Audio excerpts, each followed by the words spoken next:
Numeri record per il Veneto nel mercato del lavoro, recuperati i livelli del 2008 secondo il report mensile dell'Ufficio Statistica Regionale sull'ultimo numero di statistiche flash.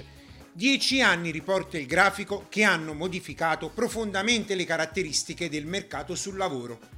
Nel 2018 il tasso di occupazione in Veneto è stato del 66,6%, in crescita rispetto ai 2 anni precedenti e rispetto al 2008, quando toccava quota 66,4%.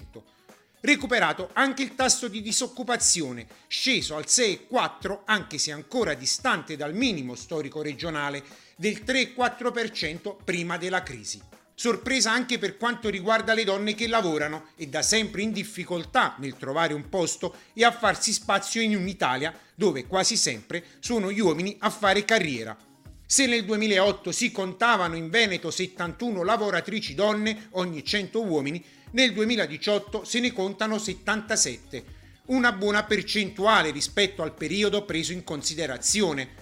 Sulla stessa linea anche l'assessore regionale al lavoro Elena Donazzan sulla maggiore partecipazione femminile, anche se si dovrebbe fare ancora di più, ammonisce.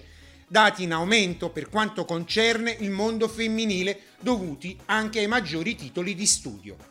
Ma a fare la differenza sono ancora per le donne la maternità e la cura della famiglia. La percentuale passa dal 92% delle single al 77% delle coppie senza figli fino al 65% delle madri.